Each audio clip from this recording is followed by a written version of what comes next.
श्री गुरुभ्यो नमः परमगुरुभ्यो नमः श्रीमदानंदतीर्थ भगवत्पादाचार्य गुरुभ्यो नमः श्री वेदव्यासाय नमः भारत्यै नमः सरस्वत्यै नमः वायवे नमः ब्रह्मणे नमः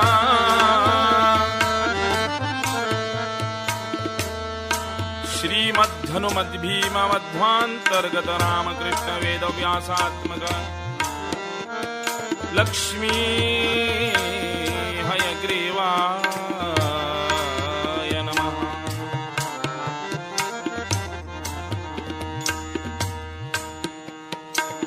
सान्द्रानंद पुरंदरादिविशद्वृन्दैरमन्दादरात्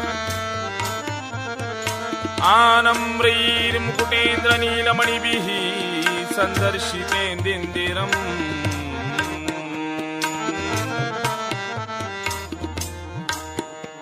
स्वच्छन्दं मकरन्द बिन्दु विलसन्न मन्दाकिनी मेदुरम्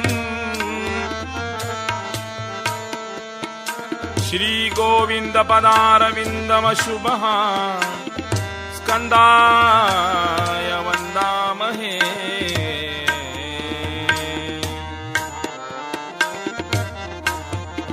कल्याणोल्लास सीमा कलयतु कुशलं कालमेघाभिराम काचित् साकेतधामा भवगहनगतिः क्लान्ति हारिप्रणामा सौन्दर्य ह्रीणकामा धृतजनकसुता सादरापाङ्गधामा दिक्षु प्रख्यात भूमा दिविशद विनुता देवता रामनामा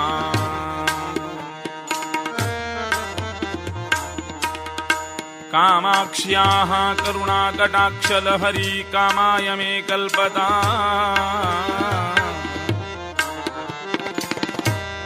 कल्पनद्वाद्विकल्पस्य कल्पनं परिकल्पय भवति यदनुभावात् एडमूकोऽपि वाग्मी जडमतिरपि जन्तुर्जायते प्राज्ञमौलिः सकलवचनचेतो देवता भारती सा मम वचसि निधत्ताम् सन्निधिं मानसे च आचार्याः पवनोऽस्माकम् आचार्याणि च भारती देवो नारायण श्रीशो देवी मंगलदेवताः जन्माद्यस्य यतोऽन्वयादिरत इतरतश्चार्देष्वभिद्यस्वराट् तेने ब्रह्महृदाय आदिकवये मुह्यन्ति यं सूरयः तेजो वारिमृदां यथा विनिमयो यत्र त्रिसर्गो मृषा धाम्ना स्वेन सदा निरस्तकुहकं सत्यं परं धीमहि धर्म प्रोञ्जित कैतवोत्र परमो निर्मत्सराणां सदाम् वेद्यं वास्तवमत्र वस्तु शिवदं तापत्रयोन्मूलनम् श्रीमद्भागवते महामुनिकृते किं वा परैरीश्वरः सद्यो हृद्यवरुध्यतेऽत्र कृतुभिः शुश्रूषुभिस्तत्क्षणा गोपाल कृष्ण भगवान की निरुता सिद्धि प्रदानो विघ्नेश दयाधि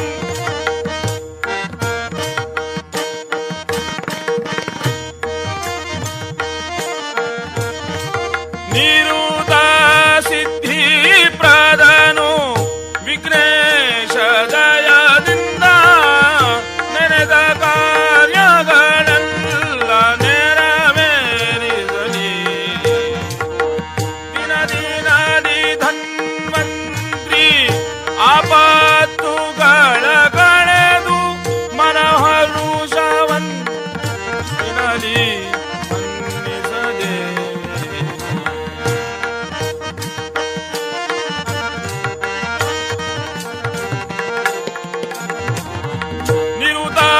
ಸುಜ್ಞಾನವನು ಈವಗೂ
ಶ್ರೀ ಗುರುಭ್ಯೋ ನಮಃ. ಹರಿ ಓಂ ಹರಿ ಓಂ ಹರಿ ಓಂ.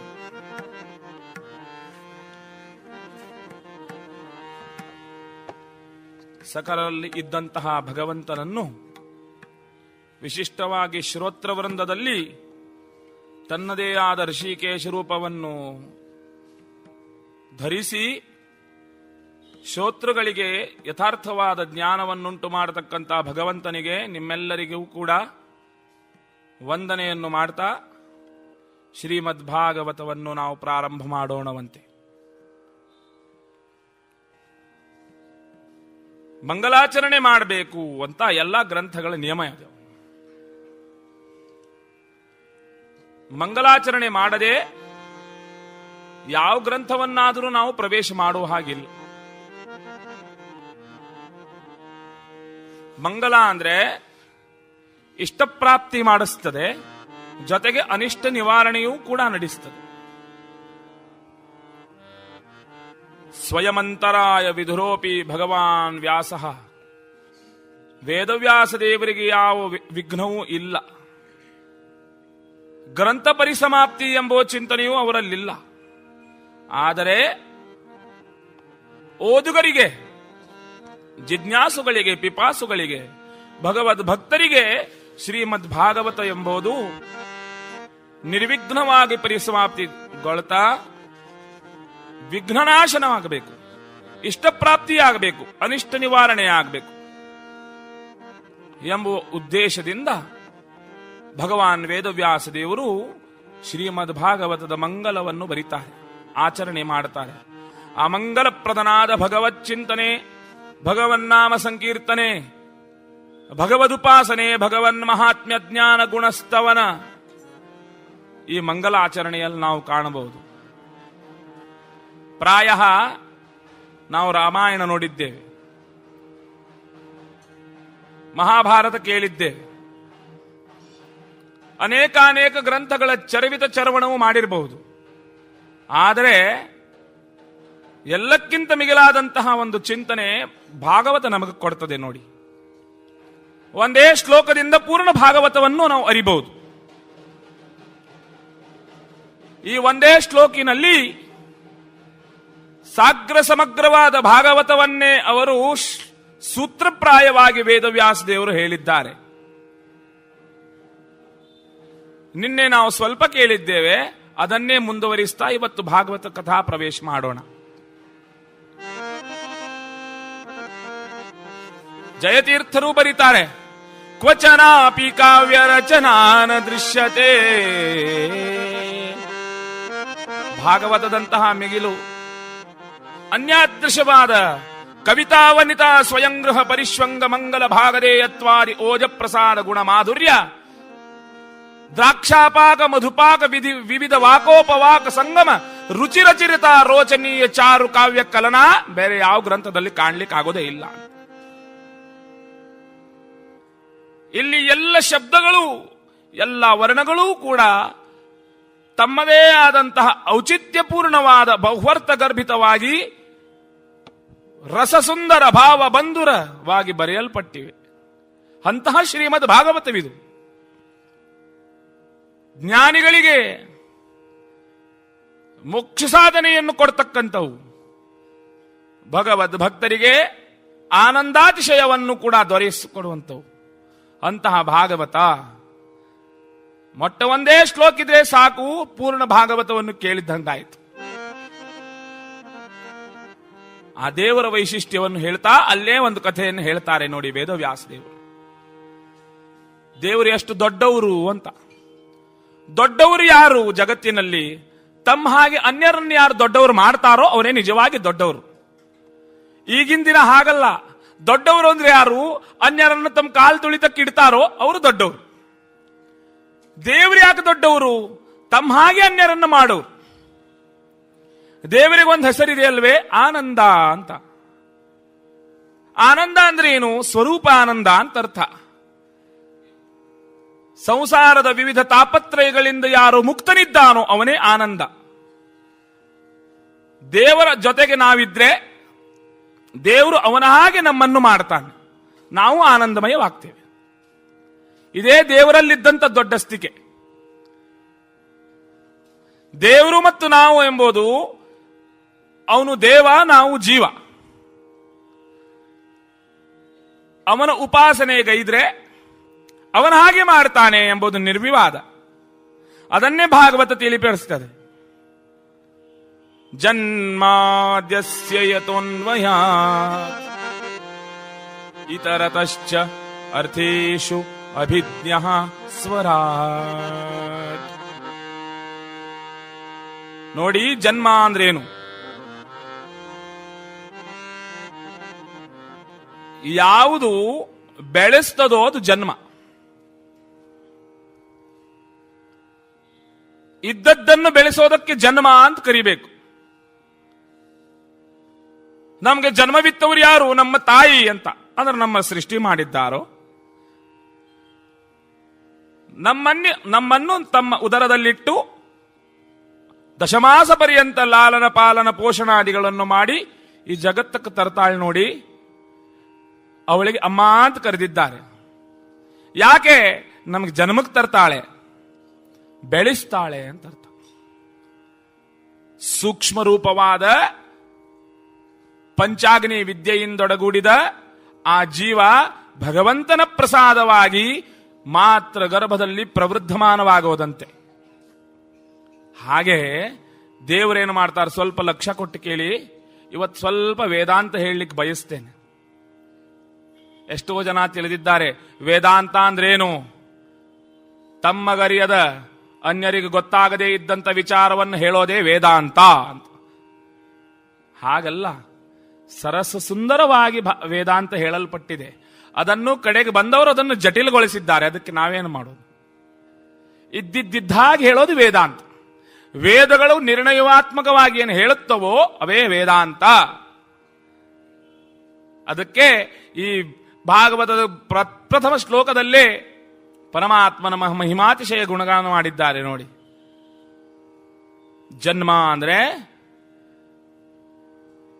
24 ತತ್ವಗಳನ್ನು, ಮೂಲ ರೂಪವಾದ ಮಹತ್ತತ್ವವನ್ನು, ಅಹಂಕಾರ ತತ್ವವನ್ನು ಅವರವರ ಸ್ಥಾನದಿಂದ ಒಂದೆಡೆಗೆ ತಂದು ಅದನ್ನು ಬೆಳೆಸ್ತಾನಂತೆ ದೇವ. ಪ್ರಕೃತಿ ಅಂದ್ರೆ ಮಹಾಲಕ್ಷ್ಮಿ. ಆ ಮಹಾಲಕ್ಷ್ಮಿಯಿಂದೊಡಗೂಡಿದಂತಹ ಈ ಎಲ್ಲ ತತ್ವಗಳು, ನಿತ್ಯವಾದ ತತ್ವಗಳು ಸೂಕ್ಷ್ಮ ರೂಪದಲ್ಲಿವೆ. ನಿತ್ಯ ಪರಮಾಣು ರೂಪ, ಅನಿತ್ಯ ಕಾರ್ಯರೂಪ, ಪುನಸ್ತ್ರಿವಿಧ ಶರೀರ ಇಂದ್ರಿಯ ವಿಷಯ ಭೇದಾತ್ ಅಂತ. ಅದನ್ನು ಬೆಳೆಸ್ತಾನೆ. ಅದನ್ನೇ ಹೇಳ್ತಾರೆ ದೇವರು. ಜನ್ಮಾದಿ ಅಸ್ಯ, ಜನ್ಮ ಆದಿ ಅಂತ ಒಂದು ಶಬ್ದ ಇಟ್ರು. ಈ ಆದಿ ಶಬ್ದ ಅಂದ್ರೆ ಮುಂತಾದ ಅಂತ ಅರ್ಥ.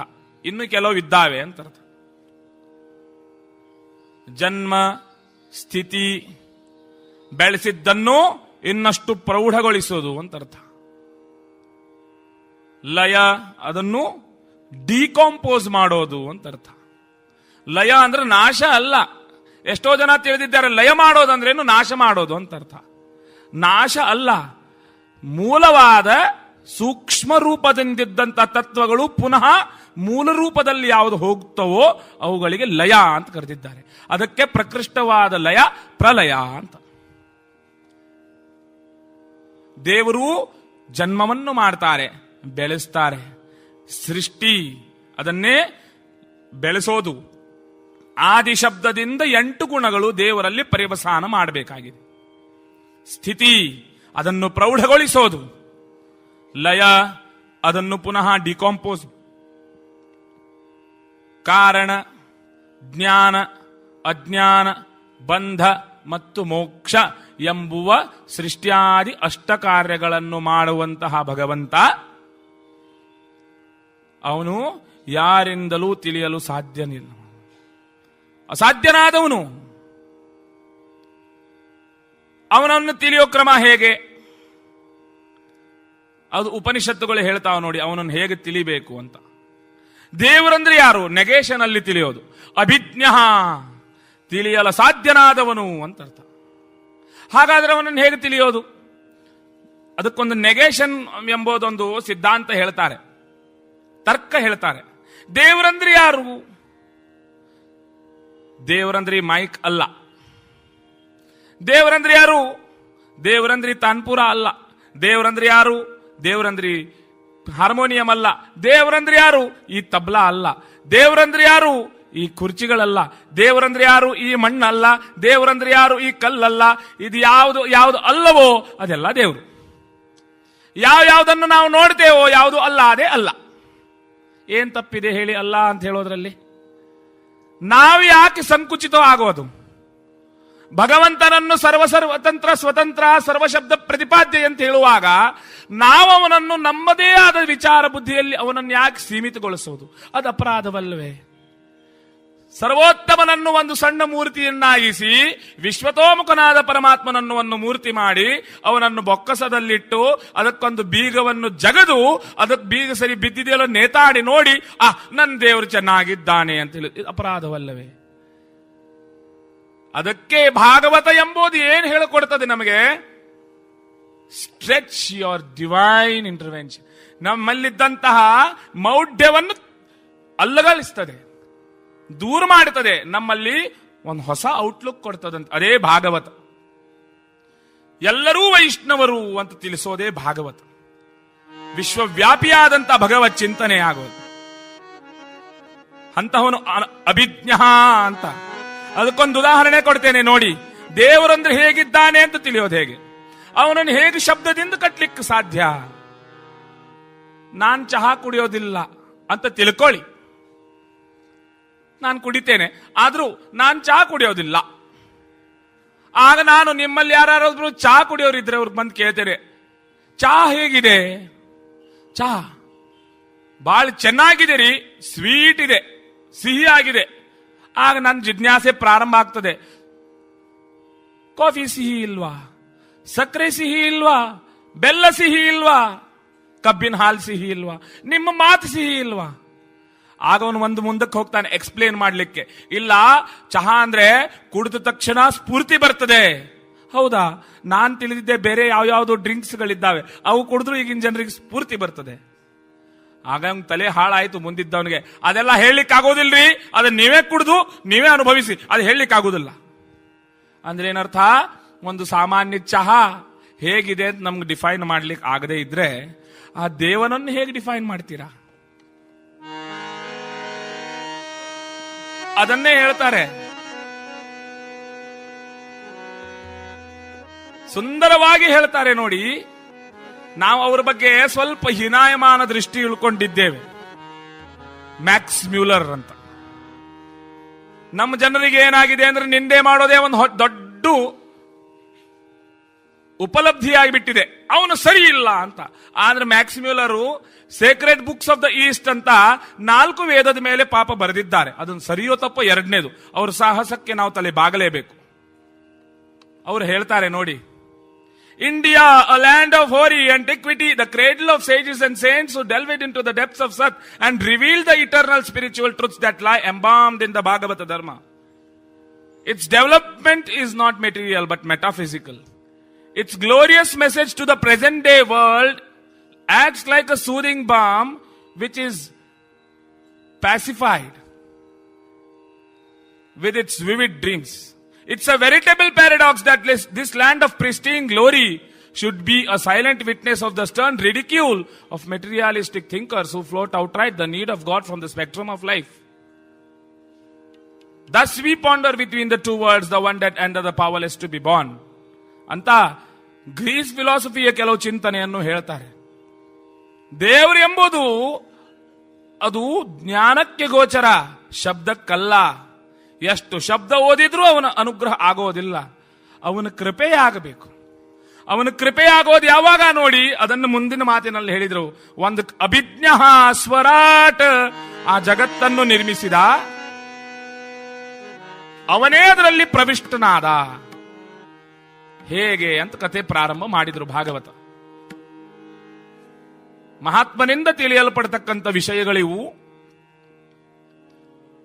ತೇನೇ ಬ್ರಹ್ಮ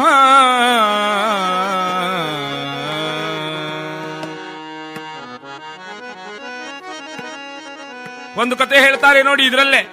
ಮುಂದೆ ಅದನ್ನು ಇಲಾಬರೇಟ್ ಮಾಡಿದ್ದಾರೆ ದ್ವಿತೀಯ ಸ್ಕಂದದಲ್ಲಿ. ಬೊಮ್ಮನ ಪ್ರಲಯದಲ್ಲಿ ಹಿಂದಿನ ಸೃಷ್ಟಿ ನಾಶವಾಯಿತು, ಲಯವಾಯಿತು. ಈ ಸೃಷ್ಟಿಗಿಂತ ಮುಂಚೆ ಕೇವಲ ನೀರು ನೀರು ನೀರು ಮಾತ್ರ ಇದೆ ಅಂತ, ಎಲ್ಲ ನೋಡಿದ್ರೆ ನೀರು.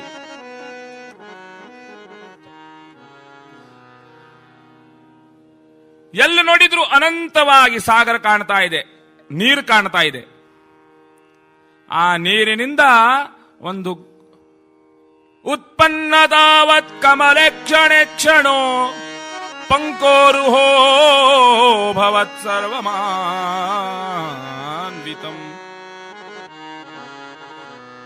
ಅಲ್ಲಿಂದ ಒಂದು ಕಮಲ ಹೊರಹೊಮ್ಮುತ್ತಂತೆ. ನೋಡ್ತಾ ನೋಡ್ತಾ ಆ ಕಮಲ್ ಅರಳುತ್ತಾ ಇದೆ. ಆ ಅರಳಿದಂತಹ ಕಮಲಿನಿಂದ ಒಂದು ನವಜಾತ ಶಿಶು ಅರಳುತ್ತಂತೆ. ಇಂತಹಂತಹ ಶಿಶು ಅಲ್ಲದು, 4 ಮುಖ ಉಳ್ಳ ದಿವ್ಯವಾದ ಶಿಶು. ಹುಟ್ಟಿದ ತಕ್ಷಣ ಅದು ರೋದನ ಮಾಡಲಿಲ್ಲ, ಅದು ಅಳತೊಳಗಲಿಲ್ಲ. ಏನು ಮಾಡ್ತು?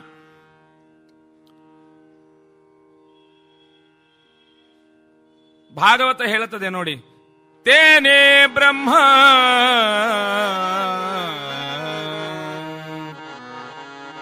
ಹುಟ್ಟಿದ ತಕ್ಷಣ ಚತುರ್ಮುಖವಾದಂತಹ ಕೂಸು ನಾನು ಯಾರು ಅಂತ ಚಿಂತನೆ ಮಾಡ್ತಂತೆ. ನನಗಿದು ಯಾರು ತಂದಿದ್ದಾರೆ? 2ನೇ ಪ್ರಶ್ನೆ. 4 ತಲೆ 4 ಪ್ರಶ್ನೆ. ನಮಗೆ ಒಂದೇ ತಲೆ, ಇಷ್ಟೆಲ್ಲ ನಾವು ಗಲಾಟೆ ಮಾಡ್ತೇವೆ. 4 ತಲೆ ಕೊಟ್ಟು ಬಿಟ್ರೆ ಏನಾಗ್ತದೆ ವಿಚಾರ ಮಾಡಿ. ನಾನು ಯಾರು? ನನಗಿಲ್ಲಿ ಯಾರು ತಂದವರು? ಇಲ್ಲಿ ಎಲ್ಲಿಂದ ಬಂದೆ ಅಂತ. 3ನೇ ಪ್ರಶ್ನೆ, ಅವನೆಲ್ಲಿದ್ದಾನೆ? 4ನೇ ಪ್ರಶ್ನೆ, ಅವನು ಹೇಗೆ ಸಿಗ್ತಾನೆ? ವೇದವ್ಯಾಸ ದೇವರ ಬ್ರಹ್ಮಸೂತ್ರ ಕೇಳಿದರು, ಹೇಗೆ ಪ್ರಾರಂಭವಾಗ್ತದಂತ? ಅಥಾತೋ ಬ್ರಹ್ಮ ಜಿಜ್ಞಾಸ, ಆ ಪರಬ್ರಹ್ಮನ ಕುರಿತಾದ ಜಿಜ್ಞಾಸೆ ಮಾಡಿ ಅಂತ ಹೇಳ್ತದೆ. ಅವನ ಕುರಿತಾದ ಜಿಜ್ಞಾಸೆ ಮಾಡಬೇಕಾಗಿದೆ. ಅದನ್ನು ಪ್ರಾರಂಭದಲ್ಲಿ ಬ್ರಹ್ಮದೇವರೇ ಮಾಡಿದ್ರು. ಅವರೇ ಸಾಮಾನ್ಯರಲ್ಲ, ಚತುರ್ಮುಖ ಬ್ರಹ್ಮದೇವರು ಜಿಜ್ಞಾಸೆ ಮಾಡಿದ್ರಂತೆ. ಆ ಕಮಲಿನ ಅರಳಿನಲ್ಲಿ ಉರುಳ್ತಾ ಹೊರಳಾಡಿದ್ರು. ಎಲ್ಲಿದ್ದಾನೆ ಎಲ್ಲಿದ್ದಾನೆ ಅಂತ ಹುಡುಕ್ತಾರಂತೆ.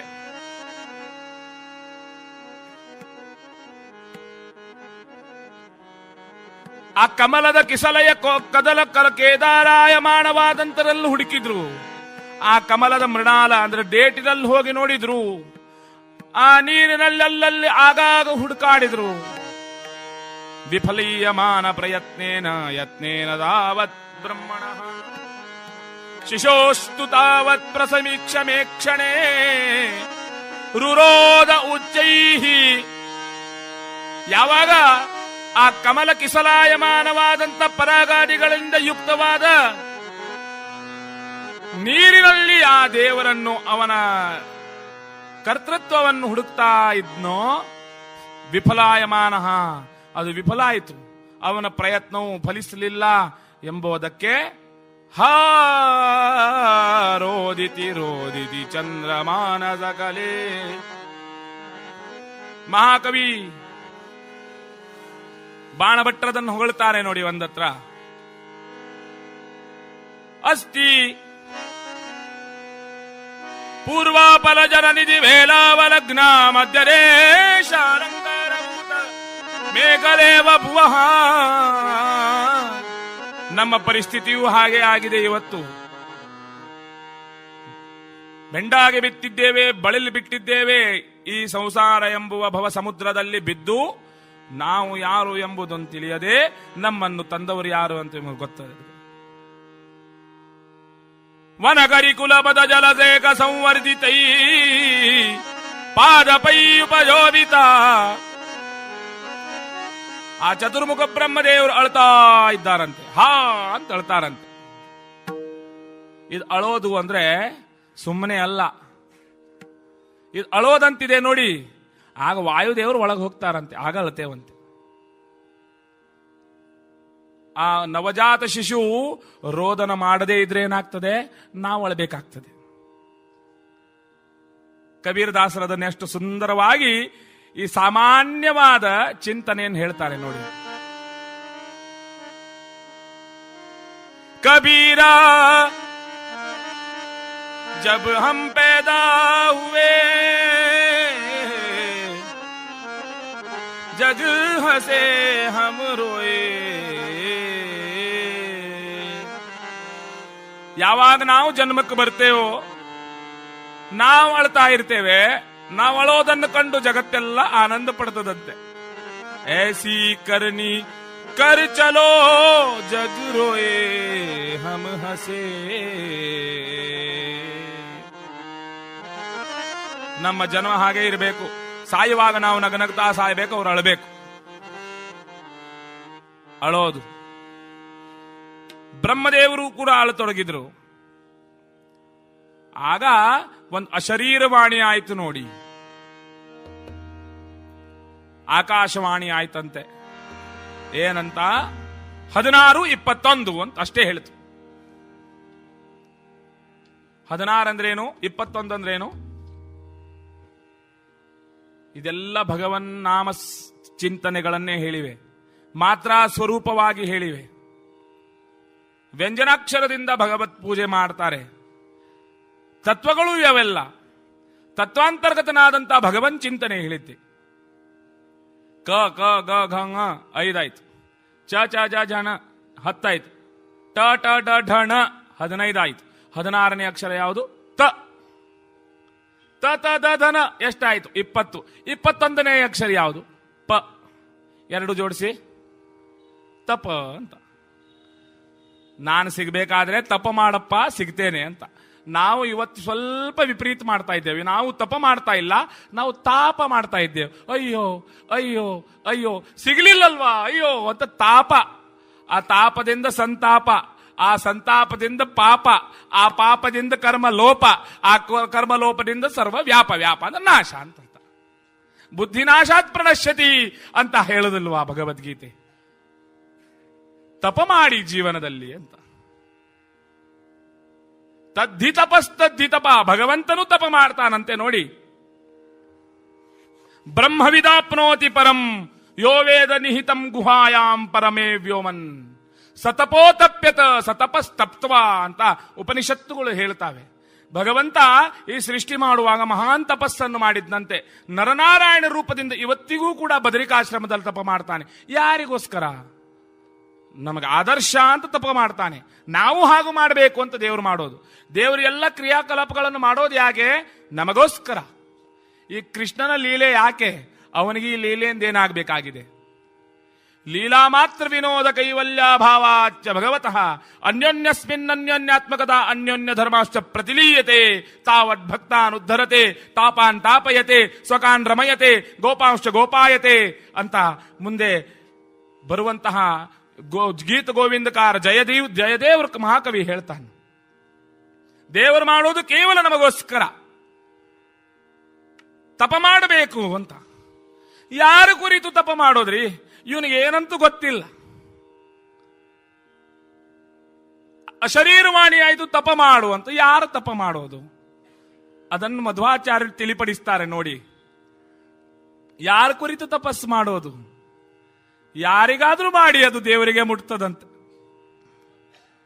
ಯಾರಿಗಾದ್ರೂ ಒಳ್ಳೆ 2 ಮಾತಾಡಿ ಅದು ಕೃಷ್ಣನಿಗೆ ಪ್ರೀತಿ ಆಗ್ತದೆ. ಯಾರಿಗಾದ್ರೂ ಒಂದು ತುತ್ತನ್ನ ಹಾಕಿ ಅದು ಕೃಷ್ಣನಿಗೆ ಪ್ರೀತಿ ಆಗ್ತದೆ ಅಂತ. ಇದೇ ವೈಷ್ಣವ ಚಿಂತನೆ. ಸ್ವಕೀಯ ಪರಕೀಯ ಎಂಬುವ ಭೇದವಾದದಲ್ಲಿಲ್ಲ. ನಾವು ಭೇದವನ್ನು ಹೇಳ್ತೇವೆ ನಿಜ, ಆದರೆ ಎಲ್ಲರಲ್ಲೂ ಭಗವಂತನ ಚಿಂತನೆಯನ್ನು ಜೊತೆಗೆ ಹೇಳ್ತೇವೆ. ದೇವರು ಎಲ್ಲರಲ್ಲೂ ಇದ್ದಾನೆ ಅಂತ ಹೇಳ್ತೇವೆ. ಯಾರ ಕುರಿತು ತಪಸ್ಸನ್ನು ಮಾಡಬೇಕಾಗಿದೆ ಈ ಮಹಾರಾಯರು? ಚತುರ್ಮುಖ ದೇವರು. ತ ಅಂದ್ರೆ ತ್ರಿವಿಕ್ರಮ ಅಂತೆ. ಚತುರ್ದಶ ಲೋಕದಲ್ಲಿ ವ್ಯಾಪ್ತನಾದವನೇ ತ್ರಿವಿಕ್ರಮನಲ್ಲವೇ? ಪ ಅಂದ್ರೆ ಪದ್ಮನಾಭ. ಚತುರ್ಮುಖ ದೇವರು ಎಲ್ಲಿದ್ದಾರೆ ಅಂತ ಜ್ಞಾಪಿಸ್ಕೊಳ್ಳಿ. ಪರಮಾತ್ಮನ ನಾಭಿ ಕಮಲಕ್ಕೆ ಅಂಟಿಕೊಂಡಿದ್ದಾರೆ. ನಾಭಿ ಕಮಲಕ್ಕಿದ್ದಾರಂದ್ರೇನು? ಸಂಪೂರ್ಣವಾಗಿ ಅಸ್ವತಂತ್ರರು ಅಂತ ಇನ್ನೊಂದರ್ಥ. ತಾಯಿ ತನ್ನ ನೇವಲ್ ನಾಭಿಯಲ್ಲಿದ್ದಂತ ಹೊಕ್ಕಳಲ್ಲಿದ್ದಂತ ಮಗುವಿಗೆ ತಾನು ತಿಂದ್ರೆ ಅದಕ್ಕೆ ಆಹಾರ ದೊರಕುತ್ತದೆ ಅಂದ್ರೆ ತಾತ್ಪರ್ಯ ಏನಾಯಿತು? ಆ ಮಗು, ಆ ಹೊಟ್ಟೆಯಲ್ಲಿದ್ದಂತ ಶಿಶು ಸಂಪೂರ್ಣ ಅಸ್ವತಂತ್ರ, ತಾಯಿ ಸ್ವತಂತ್ರಳು ಅಂತ. ತ್ರಿವಿಕ್ರಮ ಮತ್ತು ಪದ್ಮನಾಭ ಎಂಬುವಂತ ಭಗವಂತನ ಚಿಂತನೆ ಮಾಡಿದ್ರು ತಪಸ್ಸು. ಎಷ್ಟು ಕಾಲ ನೋಡಿ. ನಾನು ಸ್ವಲ್ಪ ಗಣಿತದಲ್ಲಿ ಹಿಂದಿದ್ದೇನೆ, ನೀವೆಲ್ಲ ಬುದ್ಧಿವಂತರು. ಆ ಲೆಕ್ಕಾಚಾರ ನಾಳೆ ಬಂದು ಹೇಳ್ರಿ, ನಾನು ಸುಮ್ಮನೆ ಹೇಳ್ತೇನೆ. ನಮಗೆ 1 ವರ್ಷ ಅಂದ್ರೆ ಪಿತೃಗಳಿಗೆ 1 ದಿನ, ನಮಗೆ 1 ವರ್ಷ, ಪಿತೃಗಳಿಗೆ 1 ದಿವಸ. ಅಂತಹ ಪಿತೃಗಳ 1 ವರ್ಷ, ಸಾಧ್ಯರಿಗೆ 1 ದಿವಸ. ಅಂತಹ ಸಾಧ್ಯರಿಗೆ 1 ವರ್ಷ, ಕಿನ್ನರರಿಗೆ 1 ದಿವಸ. ಅಂತಹ ಕಿನ್ನರರ 1 ವರ್ಷ, ಸಿದ್ಧರ 1 ದಿವಸ. ಅಂತ ಸಿದ್ಧರ 10,000 ವರ್ಷ, ಗಂಧರ್ವರ 1 ದಿನ. ಅಂತ ಗಂಧರ್ವರ 10,000 ದಿನ, ದೇವತೆಗಳ 1 ಹಗಲು. ಅಂತ ದೇವತೆಗಳ 36 ವರ್ಷ, ಬ್ರಹ್ಮನಿಗೆ 1 ಪರಾರ್ಧ. 1 ಪರಾರ್ಧ ತಪಸ್ಸನ್ನು ಮಾಡಿದ. 72 ಮಹಾಸಾವಿರ ವರ್ಷಗಳೆಂದ್ರೆ ಬ್ರಹ್ಮದೇವರಿಗೆ 2 ಪರಾರ್ಧ ಆಯುಷ್ಯಂತೆ. ಅದರಲ್ಲಿ 1 ಪರಾರ್ಧ ಈ ಮಹಾರಾಯ ತಪಸ್ಸಿನಲ್ಲಿ ಕಳೆದು ಬಿಟ್ಟ. ಎಷ್ಟಾಯ್ತು ಅಂತ ನನಗೇನು ಗೊತ್ತಿಲ್ಲ. ಅದರಲ್ಲಿ ಹೋಗೋದು ಯಾಕೆ? ಎಷ್ಟು ವರ್ಷ ಆದ್ರೆ ನಮಗೇನು? ಮಾಡಿದ್ದು ಬ್ರಹ್ಮದೇವರು ಅಂತ. ನಾವೇನು ಮಾಡಲಿಲ್ಲಲ್ವಾ? ನಮಗೆ ಸರಿಯಾಗಿ 10-12 ಗಂಟೆ ನಿದ್ರೆ ಮಾಡಂದ್ರೆ ಆಗುವುದಿಲ್ಲ. ತಪಸ್ ಮಾಡೋದಂದ್ರೆ ಏನು? ಆ ತಪ ಅಂದ್ರೆ ದೇಹವನ್ನು, ಇಂದ್ರಿಯಗಳನ್ನು, ಮನಸ್ಸನ್ನು ತ್ರಿಕರಣ ಶುದ್ಧಿಯಿಂದ ಕಟ್ಟಾಕೋದಂತೆ. ನಮ್ಗೆ ಅರ್ಧ ಗಂಟೆ ಒಂದ್ ಕಡೆ ಕೂಡ್ಲಿಕ್ಕಾಗಲ್ಲ, ಮನಸ್ಸನ್ನು ಹಿಡಿಯಲಿಕ್ಕಾಗೋದಿಲ್ಲ. ಅದಕ್ಕೆ ಕೃಷ್ಣ ಹೇಳಿದ, ತಪಸ್ಸಂದ್ರೇನು, ಮನ ಅಂದ್ರೇನು? ಮನ ಅಂದ್ರೆ ಏನು ಬೇರೆ ಅಲ್ಲ, ಮನಸ್ಸು ಅಂದ್ರೇನು? ಅದಕ್ಕೆ ಹೇಳಲಿಕ್ಕಾಗದೇ ಇದ್ದದ್ದು. ಅದಕ್ಕೆ ಕೃಷ್ಣ ಉತ್ತರ ಕೊಡ್ತಾನೆ ನೋಡಿ ಗೀತೆಯಲ್ಲಿ.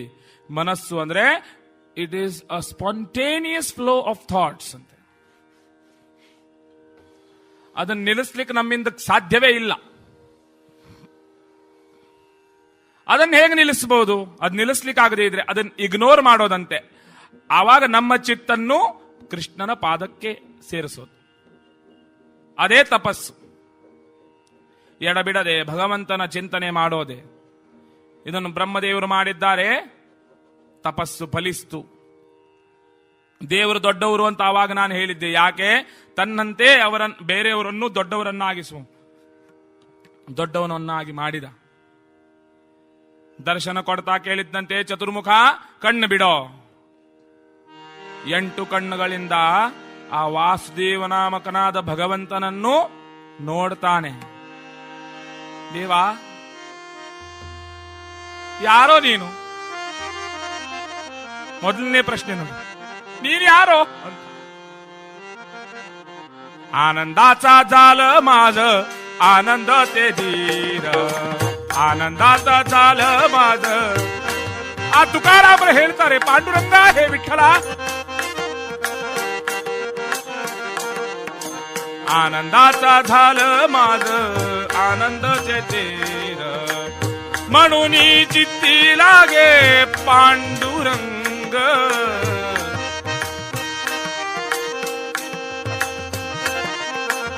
ದಾಸಪಣೆ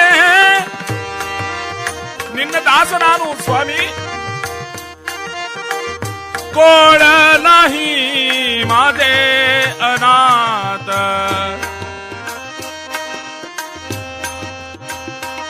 ಯಾರಂತೂ ನಾನು ಗೊತ್ತಿಲ್ಲ. ನೀನು ಸಾರ್ವಭೌಮನು, ಭಕ್ತ ರಕ್ಷಕನು, ಅನಾಥನಾಥನು, ಭಕ್ತ ಕುಟುಂಬಿ, ಅನಿಮಿತ್ತ ಬಂಧು ಅಂತ ಶಾಸ್ತ್ರಗಳು ಸಾರಿ ಸಾರಿ ಹೇಳ್ತಾವೆ.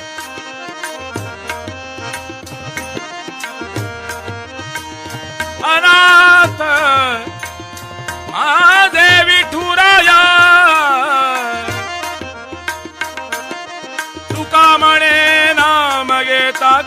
ನೀ ಆನಂದ ಮದ ಆನಂದ ಮದ ಆನಂದ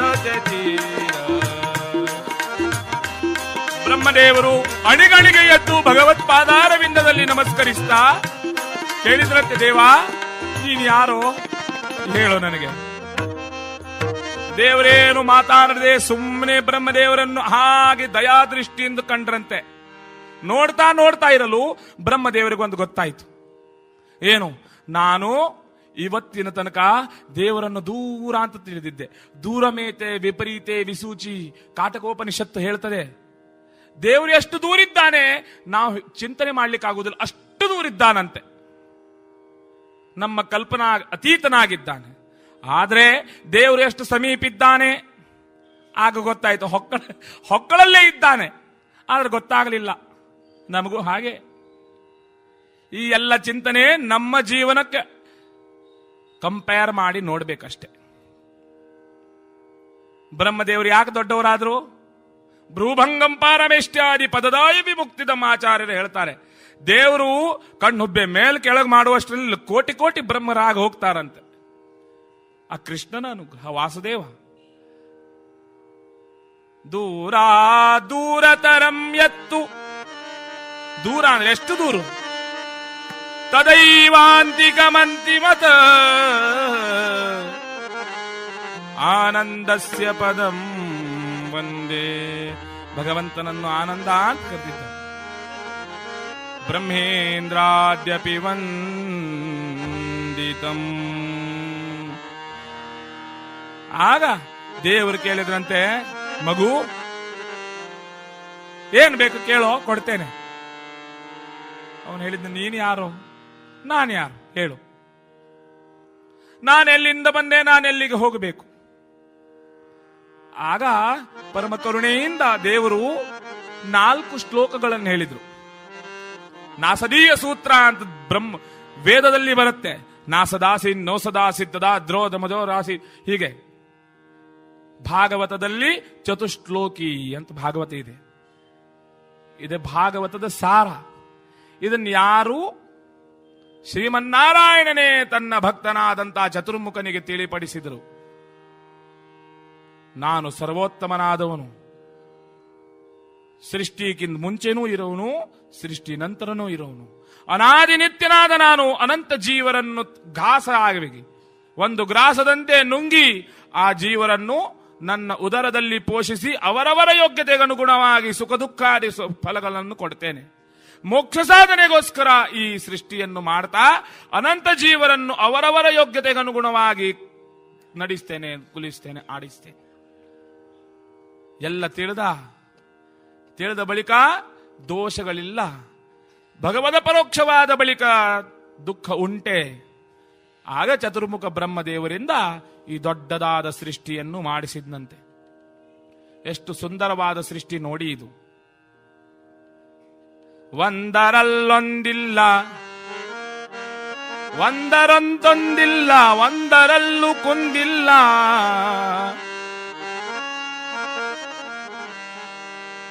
ಪರಮಾತ್ಮನೇ ಅವನಲ್ಲಿ ಹಿರಣ್ಯಗರ್ಭನಾಮಕನಾದ ಪರಮಾತ್ಮನೇ ಹಿರಣ್ಯಗರ್ಭನ ಸುತನಾದಂತಹ ಚತುರ್ಮುಖನಲ್ಲಿ ನಿಂತು, ಅವನಿಗೂ ಹಿರಣ್ಯಗರ್ಭ ಅಂತ ಹೆಸರಿದೆ, ಈ ಸೃಷ್ಟಿಯನ್ನು ಮಾಡಿದ್ದಾನೆ. ಈ ಸೃಷ್ಟಿಯ ವೈಭವ ಎಷ್ಟು ಸುಂದರ, ಎಷ್ಟು ಅಂದ. ಒಂದರಂತೆ ಒಂದಿಲ್ಲ, ಯಾರ ಹಾಗೆ ಯಾರೂ ಇಲ್ಲ ಜಗತ್ತಿನಲ್ಲಿ. ನೋಡಿ, ಸೈನ್ಸ್ ಹೇಳ್ತದೆ, ಎಲ್ಲರಿಗೂ ಗೊತ್ತಿದೆ, ಹೆಬ್ಬಲಿನ ಇಂಪ್ರೆಷನ್ ಒಬ್ಬರ ಹಾಗೆ ಒಬ್ಬರದಿಲ್ಲಂತೆ ಜಗತ್ತಿನಲ್ಲಿ. ಅಂದ್ರೆ ಇಷ್ಟರಲ್ಲಿ ಎಷ್ಟು ವೈವಿಧ್ಯ. ಎತ್ತರಕ್ಕೆ ಆಕಾಶ ಏರಿದ್ದಷ್ಟವಕಾಶ ಅಂತ ದರಾ ಬೇಂದ್ರೆ ಅವರು ಬರೀತಾರೆ ಒಂದೆಡೆ. ಎಷ್ಟು ಹೋಗ್ತದೋ ಅಷ್ಟು ಅವಕಾಶ ಇದೆ ಜಗತ್ತಿನಲ್ಲಿ. ಒಬ್ಬರ ಮೂಗಾಗಿ ಇನ್ನೊಬ್ಬರು ಮೂಗಿಲ್ಲ, ಒಬ್ಬರ ಕಣ್ಣು ಹಾಗೆ ಇನ್ನೊಬ್ಬರ ಕಣ್ಣಿಲ್ಲ, ಒಬ್ಬರು ವಿಚಾರದಂತೆ ಇನ್ನೊಬ್ಬರು ವಿಚಾರ ಇಲ್ಲ. ಇಷ್ಟು ವೈವಿಧ್ಯಮಯವಾದ ಜಗತ್ತನ್ನು ನಿರ್ಮಾಣ ಮಾಡಿದ. ಅದನ್ನೇ ಕೆಲವರು ಹುಸಿ ಅಂತ ತಿಳಿದಿದ್ದಾರೆ. ಇದು ಜಗತ್ತು ತಾತ್ವಿಕವಾಗಿ ಸತ್ಯ ಅಂತ ಹೋಗ್ತೇವೆ. ಭಗವಂತನ ಪ್ರತಿಮಾಸ್ಥಾನ ರೂಪದಿಂದಿದ್ದಂತ ನಾವು ನೀವು ಎಲ್ಲರೂ ಬಿಂಬರೂಪನಾದ ಭಗವಂತ ನಮ್ಮಲ್ಲಿದ್ದು ನಾವು ಪ್ರತಿಬಿಂಬಗಳಾಗಿಸಿ ಜಗತ್ತನ್ನು ನಡೆಸ್ತಾನಂತೆ, ವ್ಯಾಪಾರ ಮಾಡ್ತಾನಂತೆ. ಜಡಚೇತನಗಳಲ್ಲೂ ಕೂಡ ದೇವನ ವಿಶಿಷ್ಟವಾದಂಥ ತನ್ನದೇ ಪ್ರಾಕೃತ ರೂಪದಿಂದ ದೇವರು ಆರಾಧಿಸ್ತಾ ಇದ್ದಾನೆ. ತೇಜೋ ವಾರಿ ಮೃದಾಂ, ಎಲ್ಲವನ್ನು ಮಿಕ್ಸ್ ಮಾಡಿ ಜಗತ್ತನ್ನು ಮಾಡಿದ. ಉಪನಿಷತ್ತುಗಳಲ್ಲಿ ಬರ್ತದೆ, ಪಂಚೀಕರಣ ಪ್ರಕ್ರಿಯೆ ಅಂತ ಬಂದಿದೆ. ತಾವು ಬಹುಶಃ ಕೇಳಿರಬಹುದು, ತಾವು ದೊಡ್ಡ ಶ್ರೋತ್ರರು. ತಿಂಗಳಗಟ್ಲೆ ಮಹಾಭಾರತ ರಾಮಾಯಣಾದಿ ಕೇಳೋ ಜನ, ನಾವು 7 ದಿವಸದಲ್ಲಿ ನಂದೆಷ್ಟು ಬಂಡವಾಳ ಇದೆ ಎಲ್ಲ ಹಾಕಿ ಹೋಗ್ಬಿಟ್ರೆ ಮತ್ತೆ ಇನ್ನು ಹೇಳುವಂಥದ್ದು ಏನಿಲ್ಲ. ತೇಜೋ ವಾರಿ ಮೃದಾಂ ಪಂಚೀಕರಣ ಪ್ರಕ್ರಿಯೆ ಅಂತ ವೇದ ಹೇಳ್ತದೆ. ಉಪನಿಷತ್ತುಗಳಲ್ಲಿ ಅದನ್ನು ಅಡ್ವೊಕೇಟ್ ಮಾಡಿದ್ದಾರೆ. ಈ 5 ಸೇರಿಸಿ ಜಗತ್ತನ್ನು ಮಾಡಿದ್ನಂತೆ. ಎಲ್ಲದರಲ್ಲೂ ಎಲ್ಲ ಇದೆ ಅಂತ ಒಂದು ಸಿದ್ಧಾಂತ. ಸತ್ಖ್ಯಾತಿವಾದ, ಅಸತ್ಖ್ಯಾತಿವಾದ, ವಿಖ್ಯಾತಿವಾದ, ಹೀಗೆ ಪಂಚಾಖ್ಯಾತಿವಾದಗಳು ಅಂತ ಬರ್ತಾವೆ. ಯಾವಾಗಾದ್ರೂ ದೇವರು ಸಮಯ ಕೊಟ್ರೆ ಕೇವಲ ಗೀತೆಯ ಮೇಲೆ ನಾವು ಒಂದೇ ಅಧ್ಯಾಯದ ಮೇಲೆ ಎಷ್ಟೋ ದಿವಸದ ತನಕ ಆ ಪರಮಾತ್ಮನ ಚಿಂತನೆ ಮಾಡಲಿಕ್ಕೆ ನಮ್ಗೆ ದೇವರ ಅನುಕೂಲ ಮಾಡಲಿ ಅಂತ ದೇವರಲ್ಲಿ ಪ್ರಾರ್ಥನೆ ಮಾಡೋದು. ಅಂತಹ ಎಲ್ಲರಲ್ಲೂ ಎಲ್ಲಿ ಎಲ್ಲ ಇದೆ ಅಂತ ಭಾಗವತವು ಅದನ್ನು ಪ್ರತಿಪಾದಿಸುತ್ತದೆ ನೋಡಿ. ತೇಜೋ ವಾರಿ ಮೃದಾಂ ಯಥಾ ವಿನಿಮಯ, ತ್ರಿಸರ್ಗವಾದ ಮೃಷಾಂತಿ ತಿಳಿಯೋದು. ಧಾಮಧಾಮನಾದಂತ ಭಗವಂತ ತನ್ನ ಮನೆಯಾಗಿಸಿಕೊಂಡು ಬಿಟ್ಟ. ಸ್ವೇನ ಸದಾ, ತನ್ನ ಮಾಯಾಶಕ್ತಿಯಿಂದ ಎಲ್ಲರನ್ನು ತನ್ನತ್ರ ಆಕರ್ಷಿಸ್ತಾ ಆ ಯೋಗ ಮಾಯಾ ಎಲ್ಲವನ್ನೂ ಕೂಡ ಮರಿಮಾಚಿ ಬಿಡ್ತಾಳಂತೆ. ಯಾವುದು ಇದ್ರೂ ಕೂಡ ಇಲ್ಲದೆ ಹಾಗೆ ಕಾಣಿಸ್ತದಂತೆ.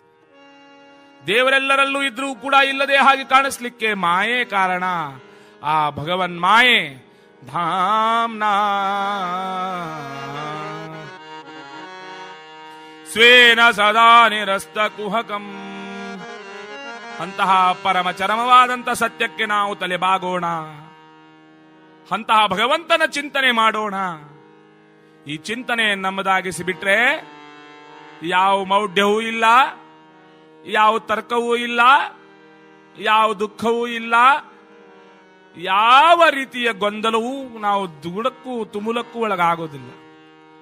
ಅದಕ್ಕೆ ವೇದವ್ಯಾಸ ದೇವರು ಇಂತಹ ಮಹಾತ್ಮವಾದಂತಹ ಸುಂದರವಾದ ಚಿಂತನೆ ನಮ್ಮದಾಗಿಸ್ತಾರೆ. ಅಂತಹ ಭಾಗವತದ ಮಂಗಲ ಸೂತ ಪುರಾಣಿಕರು ಶೌನಕಾದಿ ಋಷಿಗಳಿಗೆ ಶ್ರೀಮದ್ ಭಾಗವತವನ್ನು ಹೇಳ್ತಾ ಇದ್ದಾರಂತೆ. ನೈಮಿಷಾರಣ್ಯೇ ಏಕದಾ ನೈಮಿಷಾರಣ್ಯೇ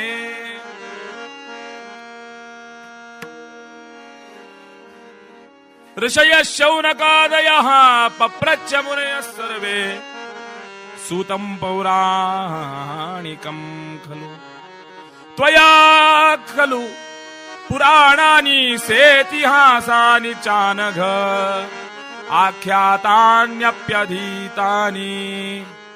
ತಾನಿ ನೋ ವದತಾಂಬರ. ಎಲೈ ಸೂತ ಪುರಾಣಿಕರೇ, ರೋಮಹರ್ಷಿಗಳೇ, ವೇದವ್ಯಾಸರ ಶಿಷ್ಯೋತ್ತಮರೇ, ಎಲ್ಲ ಸೇರಿದಂತ ಶೌನಕಾದಿ ಮುನಿಗಳು ಆ ನೈಮಿಷಾರಣ್ಯದಲ್ಲಿ ಸತ್ಸಂಗವನ್ನು ಬಯಸ್ತಾ ಆಗಾಮಿ ಕಲಿಯುಗದ ನಡೆಯುವಂತಹ ದಾರುಣವಾದ ಭೀಕರವಾದ ದುಷ್ಪರಿಣಾಮಗಳು ಯಾವುದು ಅಂತ ಚಿಂತಿಸ್ತಾ ಪರಿಣಾಮೋಪಾಯಾದಿಗಳನ್ನು ಕೇಳಲಿಕ್ಕೆ ಸೂತ ಪುರಾಣಿಕರಲ್ಲಿ ಭಿನ್ನಹಿಸ್ತಾರೆ, ಪ್ರಾರ್ಥಿಸ್ತಾರೆ. ತ್ವಯಾ ಖಲು ಪುರಾಣಾನಿ ಯುಗೋಯಂ ದಾರುಣ ಕಲಿ. ಇದು ಸಾಮಾನ್ಯ ಯುಗ ಅಲ್ಲ. ಇಲ್ಲಿ ಸಜ್ಜನರಕ್ಕಿಂತ ದುಷ್ಟರ ಹಾವಳಿಯೇ ಹೆಚ್ಚು. ಶ್ರದ್ಧಾ ದಯಾ ತಿತಿಕ್ಷಾ ಶಾಂತಿ ದಾಂತಿ ಶಮ ದಮ ಯಜ್ಞ ಯಾಗ ಜಪ ಕರ್ಮ ಹೋಮಾದಿಗಳು ಕ್ರಮೇಣವಾಗಿ ನಶಿಸ್ತಾ ಇವೆ, ನಾಶ ಹೊಂದುತ್ತಾ ಇವೆ. ಅದಕ್ಕೆ ಪುರಾಣಿಕರೇ ನೀವೇ ಉತ್ತರಿಸಿ, ಏನನ್ನು ಮಾಡಬೇಕು? ಕಲಿಯುಗದ ಜನರು.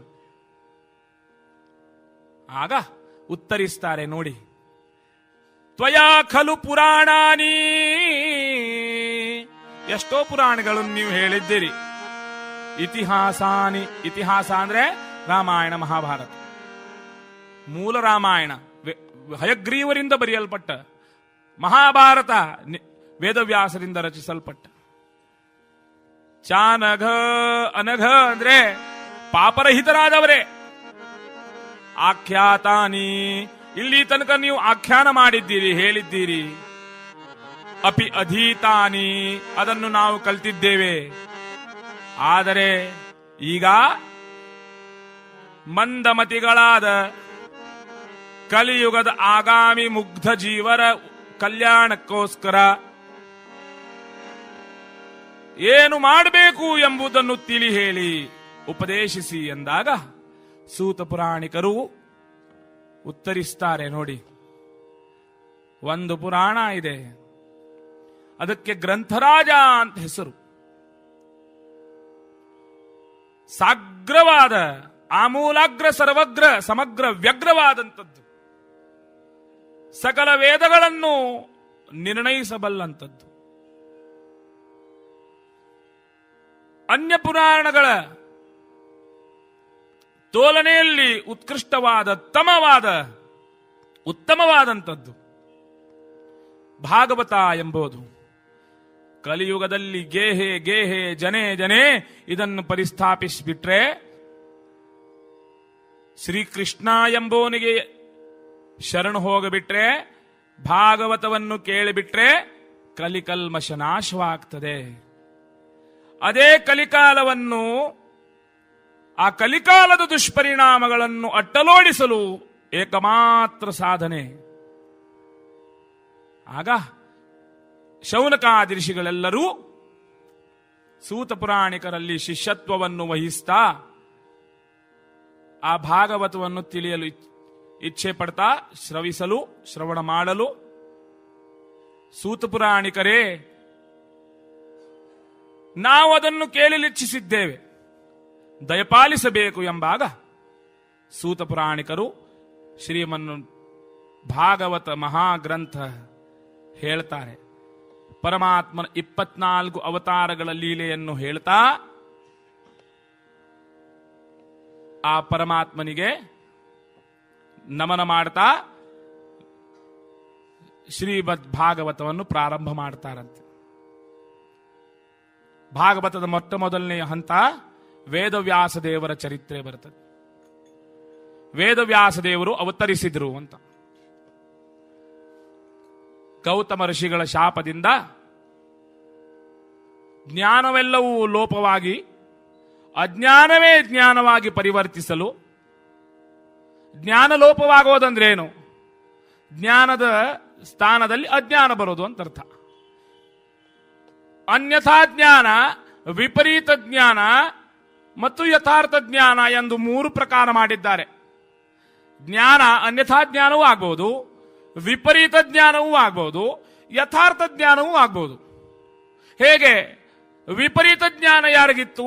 ದುರ್ಯೋಧನನಿಗಿತ್ತು. ಜ್ಞಾನ ಇತ್ತು, ಅದು ವಿಪರೀತವಾಗಿತ್ತು, ವಿರುದ್ಧವಾಗಿತ್ತು. ಅನ್ಯಥಾ ಜ್ಞಾನ ಕೆಲವೊಮ್ಮೆ ಪಾಂಡವರಿಗಿತ್ತು, ಕೆಲವೊಮ್ಮೆ ಕೃಷ್ಣದೇವ ಅಂತಿದ್ರು, ಕೆಲವೊಮ್ಮೆ ಅಲ್ಲ ಅಂತಿದ್ರು. ಯಥಾರ್ಥ ಜ್ಞಾನ ಯಾರಿಗಿತ್ತು? ಅಜಜ್ಞಾನಾಧಿಕ ಬಲ್ಲ, ಅನಲ ಸ್ನೇಹಿತ ಬಲ್ಲ. ಕನಕದಾಸರು ಹೇಳ್ತಾರೆ ನೋಡಿ ಇದನ್ನೇ. ಅಜ ಅಂದ್ರೆ ಬ್ರಹ್ಮದೇವರಿಗೆ ಗೊತ್ತಿತ್ತು. ಅಜಜ್ಞಾನಾಧಿಕ ಬಲ್ಲ, ಅನಲ ಸ್ನೇಹಿತ ಬಲ್ಲ.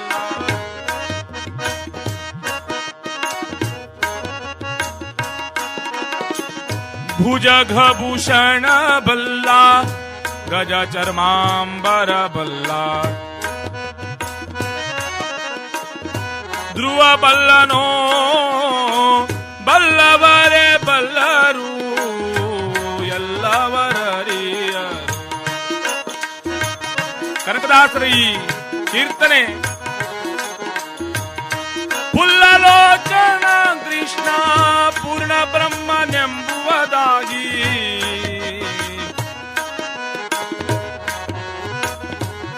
ಅನ್ಯಥಾ ಜ್ಞಾನವು ಹೆಚ್ಚಾಗಲು, ಯಥಾರ್ಥ ಜ್ಞಾನ ನಶಿಸಲು, ವಿಜ್ಞಾನ ಭಾನುಮತಿ ಕಾಲ ಬಲೇನ ಲೀಲೆ ದುರ್ಭಾಷ್ಯ ಸಂತಮಸ ಸಂತತಿತೋ ಜನೇಂದೇ. ವಿಜ್ಞಾನ ಭಾನುಮತಿ ಕಾಲ ಬಲೇನ ಲೀಲೆ ದುರ್ಭಾಷ್ಯ ಸಂತಮಸ ಸಂತತಿತೋ ಜನೇಂದೇ. ಮಾರ್ಗಸ್ಥಲತಿ ಕಿನ್ನರದೋ ಮುಕುಂದ ದೇವಶ್ಚ ದುರ್ಮುಖ ಮುಖ ಶರಣಂ ಪ್ರಜಗ್ಮು. ಸೂತಪುರಾಣಿಕರು ವಿವರಿಸಿದರು, ಜ್ಞಾನವು ನಶಿಸಲು, ಅಜ್ಞಾನವು ಹೆಚ್ಚಿಸಲು, ವಿಜ್ಞಾನವು ನಾಶವಾಗಲು ವಿಶಿಷ್ಟವಾದ ಜ್ಞಾನ, ಚತುರ್ಮುಖ ಬ್ರಹ್ಮಾದಿ ದೇವತೆಗಳು ಸಕಲ ದೇವತೆಗಳಿಂದೊಡಗೂಡಿ ಆ ಪರಂಧಾಮವಾದ ವೈಕುಂಠಪಟಿಯ ಪಾದಾರವಿಂದ ಕೆರಗಿ ಅವರಲ್ಲಿ ಪ್ರಾರ್ಥನೆ ಮಾಡ್ತಾರಂತೆ. ನಾಥ ನಾಥ ಕಲೌದ್ರಿಯಗುಹೂತಿರನುದ್ಬೂಜುರ ದುರ್ಭಾಷ ಬ್ರಹ್ಮಾಣಮಪ್ಯ ನವದತಾರ ಮನಾದಿದಿಕ್ಷು ಸರ್ವಜ್ಞಮನ್ಯಮನ ವೆಚ್ಚ ಸಕಾರ್ಯ ವೀರ್ಯಂ ಸ್ಮೇರಾನನೋ ಭುವನಂ ಜೀವನಮಾದಿದೆ. ಹೇ ದೇವಾ, ನೀನೇ ಒಬ್ಬನ ಜ್ಞಾನ ಸ್ವರೂಪಿ, ಅಜ್ಞಾನವನ್ನು ನಾಶ ಮಾಡುವಂತ ದೊರೆ ನೀನು. ಜ್ಞಾನ ಕೊಡುವನು ನೀನು, ಜ್ಞಾನಕ್ಕೆ ಅಭಿಮಾನಿಯು ನೀನು, ತಿಳಿಯಕೊಡುವನು ನೀನು. ತಿಳಿವೆಂಬುವವನು ನೀನು, ತಿಳಿದು ತಿಳಿಸುವವನು ನೀನು, ತಿಳಿದುದಕ್ಕೆ ಬಲ ನೀನು, ತಿಳಿಯಗೊಡದವನು ನೀನು. ತೀರ್ಥಪದನೇ ತಿಳಿಸೋ ಸ್ವೋತ್ತಮರೆಲ್ಲ ತಿಳಿದ ಜೇಷ ನೀನು ಒಬ್ಬನೇ. ದೇವಾ, ಸಕಲರನ್ನು ಉದ್ಧರಿಸು ಎಂಬಾಗ ಮುಂತಾಗಿ ಪ್ರಾರ್ಥನೆ ಮಾಡಲು ಭಗವಂತ ಆ ದ್ವೀಪದಲ್ಲಿ ಪರಾಶರ ಮತ್ತು ಸತ್ಯವತಿಯ ಉದರದಲ್ಲಿ ಜನಿಸಿದವನು. ಭಗವಂತನು 17 ಬಾರಿ ಅವತರಿಸಿದ್ದಾನಂತೆ ವೇದವ್ಯಾಸನಾಗಿ. ಆದರೂ 17ನೆಯ ಬಾರಿ ಅವನ ಪೂರ್ಣ ಅವತಾರ ಅಂತ ಶಾಸ್ತ್ರ ಹೇಳ್ತದೆ. ಹೀಗೆ 10 ಹಲವು ಅವತಾರಗಳನ್ನು ತಾಳಿದ್ದಾನೆ. ತಾತ್ಪರ್ಯ ನಿರ್ಣಯದಲ್ಲಿ ವೇದವ್ಯಾಸ ದೇವರ ಬಗ್ಗೆ ಹೇಳುವಾಗ ಮಧ್ವಾಚಾರ್ಯರು ಅಪ್ಪಣೆ ಕೊಡ್ತಾರೆ. ದೇವರು ಜ್ಞಾನ ಕಾರ್ಯಾರ್ಥಕವಾಗಿ ಬಂದವರು. ಅವತಾರಗಳು 2 ಪ್ರಕಾರ, ಒಂದು ಜ್ಞಾನಾವತಾರ, ಇನ್ನೊಂದು ಬಲಾವತಾರ. ವ್ಯಾಸ ಕಪಿಲ ಯಾಸ್ಯ ಧನ್ವಂತ್ರಿ ಋಷಭಾ ಮಹಿದಾಸ ದತ್ತಾತ್ರೇಯಾದಿ ಅಮಿತ ರೂಪ. ಗೋಪಾಲದಾಸರು ಹೇಳ್ತಾರೆ, ದೇವರ ಅವತಾರಗಳೆಷ್ಟು?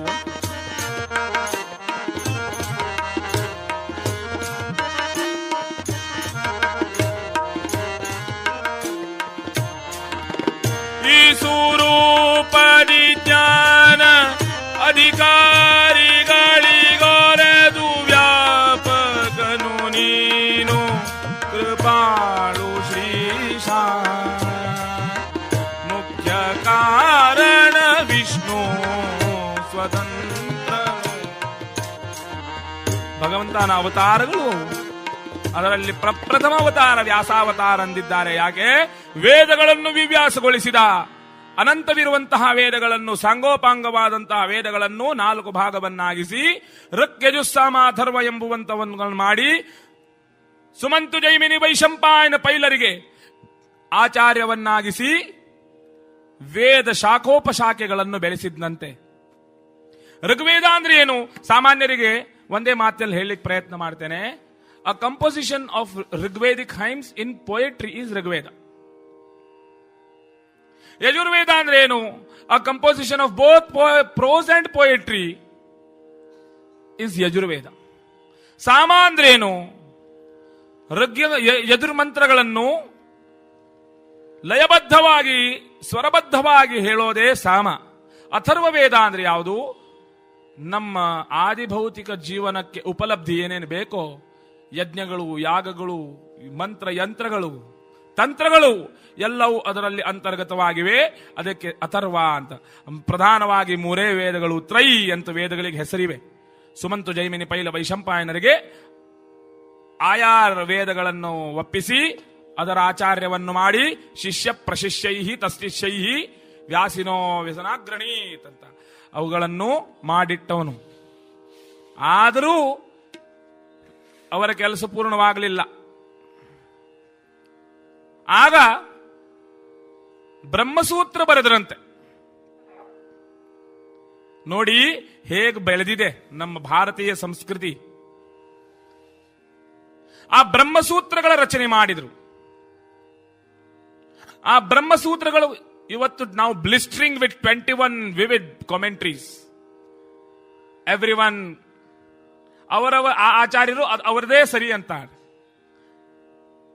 ಅಂದ್ರೇನು? ಜ್ಞಾನ ಉಂಟಾಗಲಿಲ್ಲ ಎಂಬಾಗ ವೇದವ್ಯಾಸ ದೇವರು ಮಹಾಭಾರತ ಬರೆದರಂತೆ. ಸ್ತ್ರೀ ಶೂದ್ರ ದ್ವಿಜ ಬಂಧೂನಾಂ ತ್ರಯೀನ ಶ್ರುತಿ ಗೋಚರ. ಎಲ್ಲರಿಗೂ ವೇದಾಧಿಕಾರ ಇಲ್ಲ ಅಂತ ತಿಳಿದು ಎಲ್ಲರಿಗೂ ವೇದದ ಅರ್ಥ ಆಗಬೇಕು ಅಂತ ಮಹಾಭಾರತ ರಚನೆ ಮಾಡಿದ್ರು. ಆದರೂ ಜನರಿಗೆ ಏನಾಯ್ತು ಗೊತ್ತುಂಟೆ?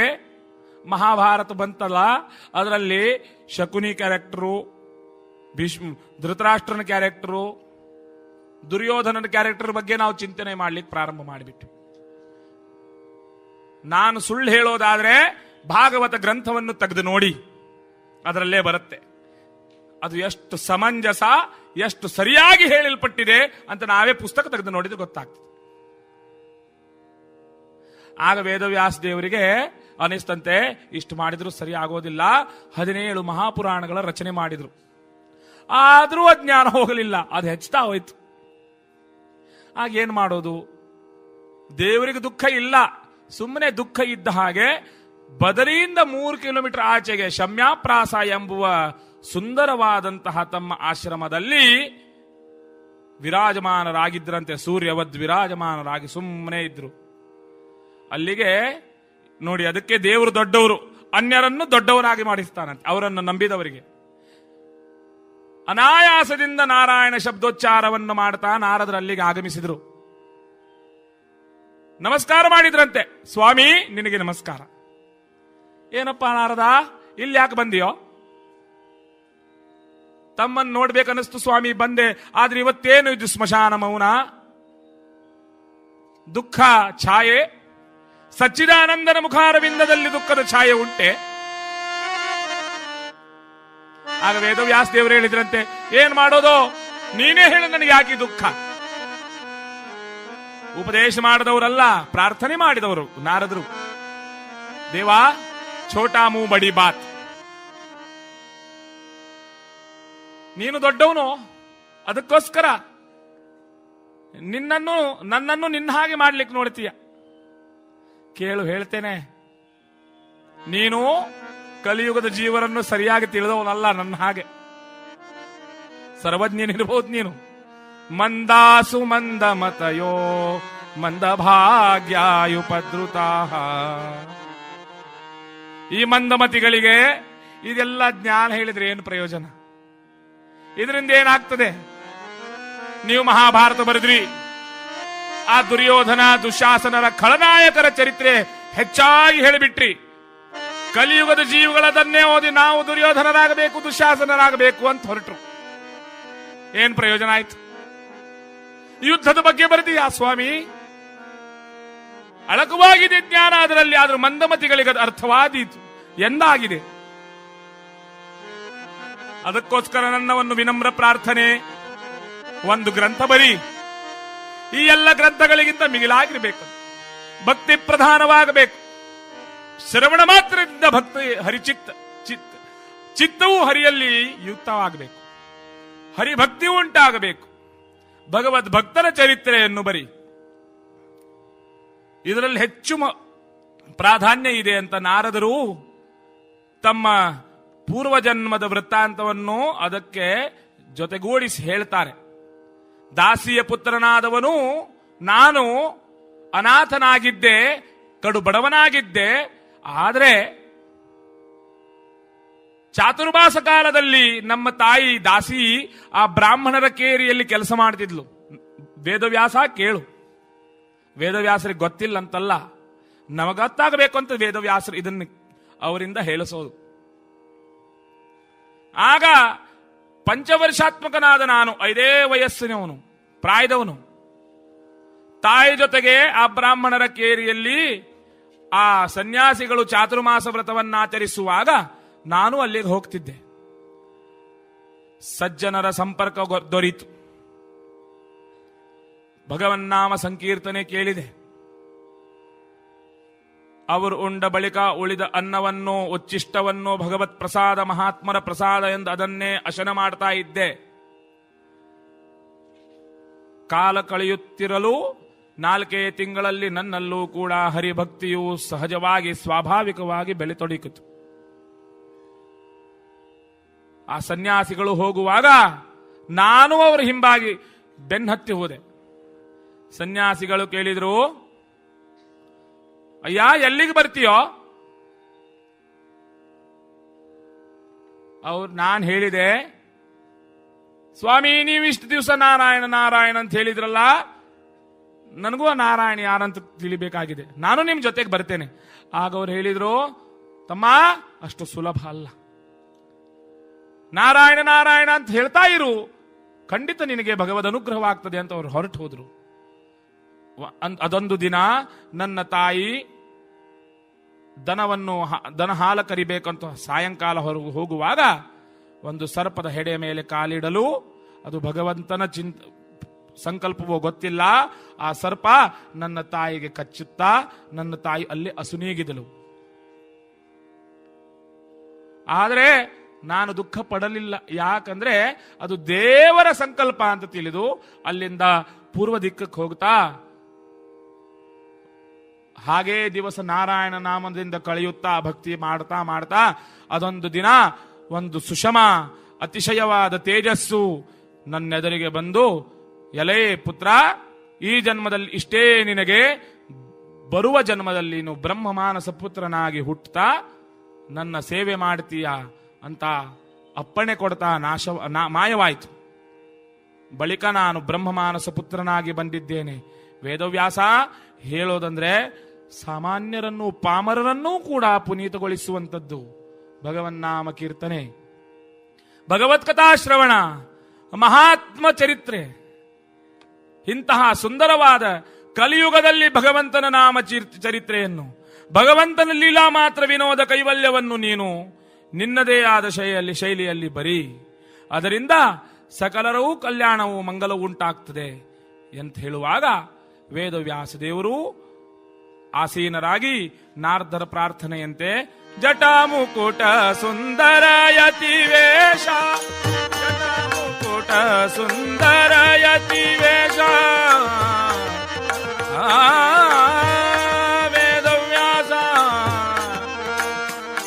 ಜ್ಞಾನಿಗಳು, ತತ್ವವೇತ್ತರು, ವಿರಾಗಿಗಳು, ತ್ಯಾಗಿಗಳಿಗೆ ಅಚ್ಚುಮೆಚ್ಚಿನ ದೇವರು ವೇದವ್ಯಾಸರು ಶ್ರೀಮದ್ ಭಾಗವತ ರಚನೆಯನ್ನು ಮಾಡಿದ್ರಂತೆ. ಯತ್ರ ಜ್ಞಾನ ವಿರಾಗ್ದಿಮಾನ ಮನುಷಂ ನೈಷ್ಕರ್ಮ್ಯಮಾವಿಷ್ಕೃತಂ. ಭಾಗವತವನ್ನು ಕೊಂಡಾಡ್ತಾರೆ ವೇದವ್ಯಾಸರೇ.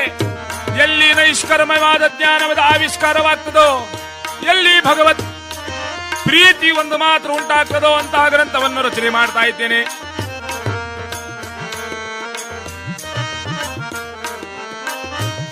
ಅದಕ್ಕೋಸ್ಕರ ವೇದವ್ಯಾಸರನ್ನು ನೆನೆಸೋದು ನಾವು.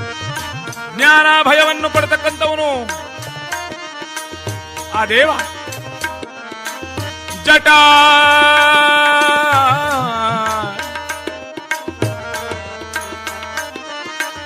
ಜಟಾಮುಕುಟ ಸುಂದರ ಯತಿವೇಶ, ಘಟ ಘಟ ವ್ಯಾಪಕ ಜ್ಞಾನ ಪ್ರಕಾಶ, ಕುಟಿಲ ದೈತ್ಯ ಕುಲ ಕುಠಾರ ಶ್ರೀಶ, ವಟುರೂಪ ಹರಿ ಬದರಿ ವಾಸ, ವೇದವ್ಯಾಸ ವಿಷ್ಣು ವ್ಯಾಪಕ, ಶ್ರೀ ಸುಧೀಂದ್ರ ಮನ ಮೋದದಾಯಕ, ಕೇಶವೇಂದ್ರ ಮುನಿ ಮೋದದಾಯಕ, ಮೋದ ತೀರ್ಥ ಮನ ಮೋದದಾಯಕ, ಜ್ಞಾನ ಭಯಪ್ರದಾತ ಭಗವಾನ್ ವೇದವ್ಯಾಸ ಕೀ. ಅಂತಹ ವೇದವ್ಯಾಸ ದೇವರು ಈ ಭಾಗವತವನ್ನು ಬರೆದು ತನ್ನ ಅಚ್ಚುಮೆಚ್ಚಿನ ಪುತ್ರನಾದಂತಹ ರುದ್ರಾಂಶ ಸಂಭೂತರಾದ ಶುಕದೇವರಿಗೆ ಈ ಭಾಗವತವನ್ನು ಕೊಟ್ರಂತೆ.